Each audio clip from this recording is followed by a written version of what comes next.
You know what the cruelest thing in this world is. It's not losing someone to death. It's losing them while they're still breathing, still walking the same earth, still living under the same sky, but never being able to look into their eyes the same way again.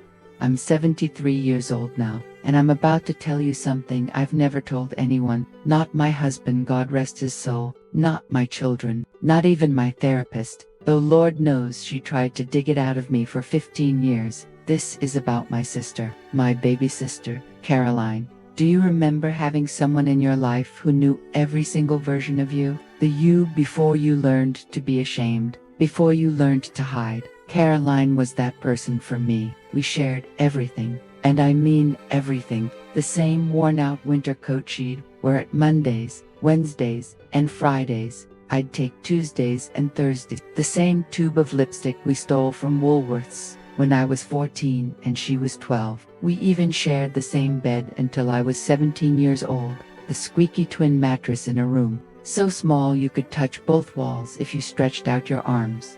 Our daddy died in 1956. I was 9. Caroline was 7. Mama worked double shifts at the textile mill just to keep the lights on. We raised each other. Really, I braided her hair every morning before school. She'd save half her lunch for me because she knew I'd given mine to Jimmy Parker, the boy with holes in his shoes who sat behind me in algebra. We had a language only we understood, a look, a touch on the shoulder. We could be in a crowded room and know exactly what the other was thinking. That kind of connection, you don't find it twice in a lifetime. But here's what they don't tell you about being that close to someone. When that bond breaks, it doesn't just crack, it shatters into 1,000 pieces, and you spend the rest of your life stepping on the shards. It was the summer of 1968. I was 21. Caroline had just turned 19. The whole world felt like it was on fire back then, didn't it? Martin Luther King Jr. had been killed that April. Bobby Kennedy in June. The war in Vietnam was ripping families apart. Everyone was angry. Everyone was scared. Everyone was looking for something, anything to hold on to. That's when he walked into Sal's diner. His name was Michael Cordero, or at least that's what he told us. Dark hair, dark eyes, the kind of smile that made you feel like you were the only person in the room. He wore a leather jacket even in the July heat, drove a cherry red Thunderbird that gleamed like a promise.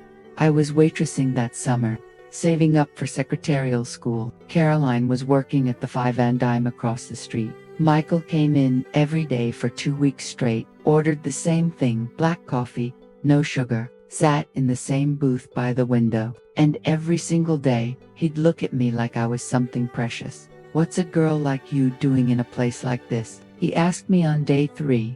I laughed. "You can do better than that line, can't you?" He grinned. "Give me another chance. I'm better in person than I am at first impressions."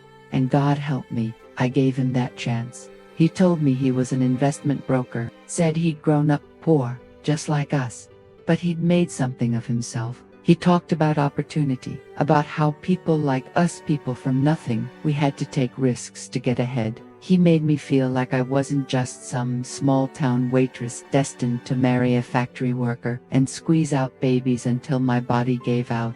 He made me feel seen. Within a month, we were inseparable. He'd pick me up after my shift in that beautiful car, and we'd drive out to the lake. He'd talk about the future, our future, a house with a porch, travel, freedom. He said he was working on a big deal, something that would set us up for life. He just needed a little help getting it off the ground. "I've got investors lined up," he told me one night, his hand warm on my knee as we sat by the water. "But I need to show them I've got capital, skin in the game. If I can pull together $10,000, I can turn it into 100,000 in 6 months. I'm telling you, sweetheart, this is our ticket out." $10,000 in 1968, that might as well have been 10 million. But Michael had a way of making impossible things sound inevitable. He showed me papers, documents with official-looking seals, letters from banks, projections on graph paper. I didn't understand half of it, but I understood his eyes, the certainty in them, the absolute faith that this was real. I had $3,000 saved, every penny I'd earned since I was 16, stashed in a coffee can under my bed, my escape fund, my future. I gave it to him. "You won't regret this, baby," he whispered, kissing my forehead. 6 months, that's all I need, and then we're gone. You, me, and the open road. I didn't tell Caroline, not at first, but she knew something had changed. "Sisters always know. You're different lately," she said one night as we got ready for bed. She was brushing her hair, long blonde, so much prettier than mine. "You're glowing." "It's him, isn't it? That man from the diner." I couldn't help it. I smiled. "Michael, his name is Michael. Are you in love with him?" I looked at her reflection in the mirror. "I think I am, Carrie. I really think I am." She smiled back, but something flickered in her eyes, something I'd never seen before. 2 weeks later, I found out Michael had been seeing Caroline too. I wasn't supposed to find out. None of us were supposed to know about the others. Because here's the thing about con men, and make no mistake, that's exactly what he was there. Not just good at lying, they're good at making you feel like you're special, like you're different, like the connection you have is real, even when everything else is fake. I discovered it by accident. I'd gotten off work early and decided to surprise Michael at the motel where he was staying, the Starlight Motor Lodge out on Route 9. I knocked on his door, no answer, but I heard voices, laughter. I should have left, should have turned around and walked away, but I didn't. I looked through the window. The curtain wasn't fully closed.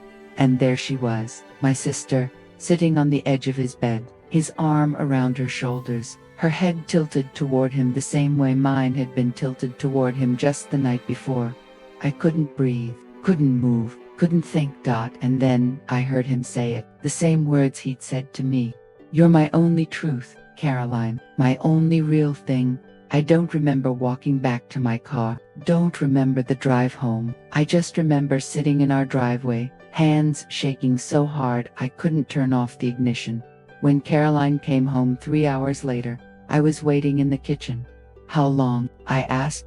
She froze, her face went white. "Maggie, how long, Caroline?" "A month." Her voice was barely a whisper. "I didn't know. I swear to God I didn't know. He told me. He said you two were just friends, that you'd helped him out, but there was nothing romantic." "I didn't know, Maggie. You have to believe me." But here's the thing, part of me didn't believe her, and even worse, part of me did believe her, and I hated her anyway. "Did you give him money?" I asked. She couldn't look at me. $2,000, everything I'd saved. $5,000, between the two of us. $5,000 and our entire relationship, handed over to a man who saw us as nothing more than marks. I wanted to scream, to hit her, to hit him, to hit myself for being so stupid, but all I could do was stare at my sister, my best friend, my other half, and feel something inside me die. "Get out," I said. "Maggie, please, get out." She left that night, went to stay with our cousin in Greensboro, and I sat in that empty room, our room, the one we'd shared our whole lives, and I cried until I thought I'd turn inside out. I never saw Michael Cordero again. Turned out that wasn't even his real name. It was Marcus Keller. He had warrants in 3 states: fraud, embezzlement, theft by deception. He'd been running the same con for years, finding vulnerable women, making them fall in love, taking their money, and disappearing. The police found his car abandoned in Tennessee 2 months later, found records of 11 other women he'd scammed going back to 1963. Some had lost hundreds, some had lost thousands. One woman in Kentucky had lost her entire inheritance, $47,000. We never got our money back, not a dime. But like I said, the money wasn't the worst part. Caroline and I didn't speak for 3 years. 3 years. We lived in the same town, population 4,200, and we didn't say a word to each other. I'd see her at the grocery store and turn down another aisle. She'd see me at church and sit on the opposite side. Mama begged us to make peace. "You girls are all each other has," she'd cry. "Don't let a man, especially not that man, take that away from you." But pride is a powerful thing, and hurt is even stronger. I convinced myself that Caroline had betrayed me, that she'd known about us and pursued him anyway, that she'd chosen him over me. It was easier to believe that than to accept the truth that we'd both been victims, that we'd both been used. It was Mama's funeral that finally brought us back together. She had a heart attack in 1971, died before the ambulance even arrived. Caroline and I stood on opposite sides of her casket, and when our eyes met, I saw it, really saw it for the first time in 3 years. She looked exactly like I felt, broken, hollowed out, lost. After the service, after everyone had left, we sat together on the steps of the funeral home, didn't say anything for a long time, just sat there as the sun went down. Finally, Caroline spoke. I miss her. Me too. I miss you too, Maggie. I've missed you every single day. I wanted to stay angry, wanted to hold on to that rage because it was the only thing keeping me upright. But I was so tired, so incredibly tired of carrying it. He played us, I said. Both of us. I know. I wanted to hate you. I tried so hard to hate you. I know.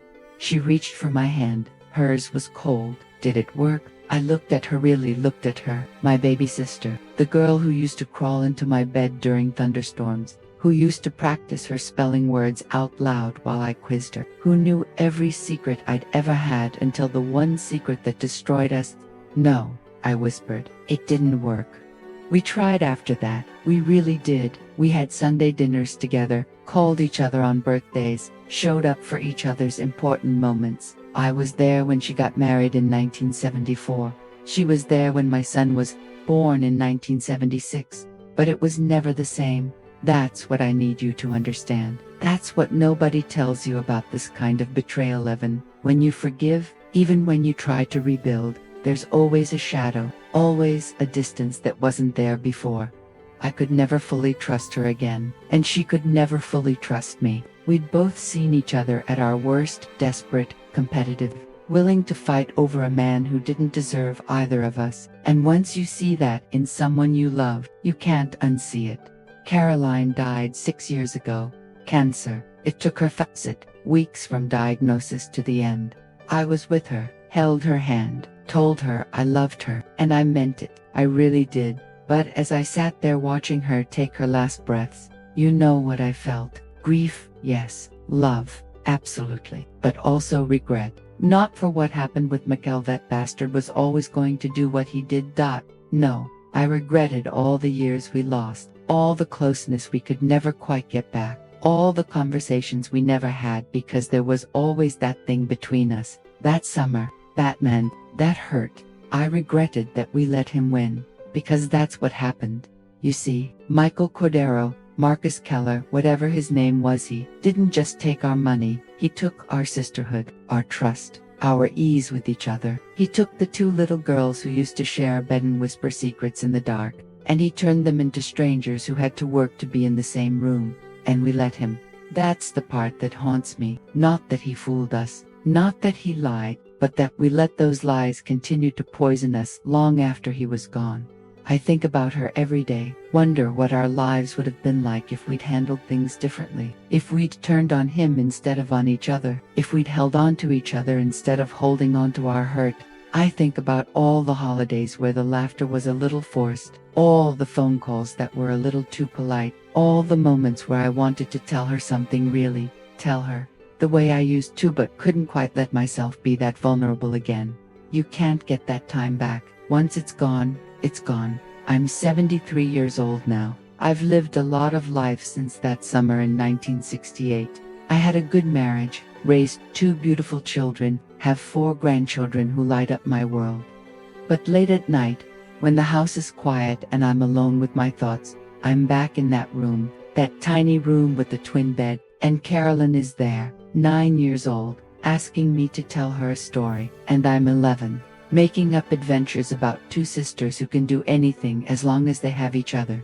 That's the real crime, isn't it? Not the money, not even the broken hearts, but the stolen time, the lost connection, the relationship that could never quite heal. So I'm telling you this now, whoever you are, watching this, listening to this SIF, you have someone in your life who really knows you, someone who's seen every version of you and loved you anyway. Don't let anyone or anything take that away. Not pride, not hurt, not some smooth-talking stranger who makes pretty promises, because you can survive losing money. You can even survive a broken heart. But losing your person, the one who knew you before the world told you who to be, that's the kind of loss you carry forever. I know, I'm still carrying it, and every single day, I wish I'd fought harder for what really mattered.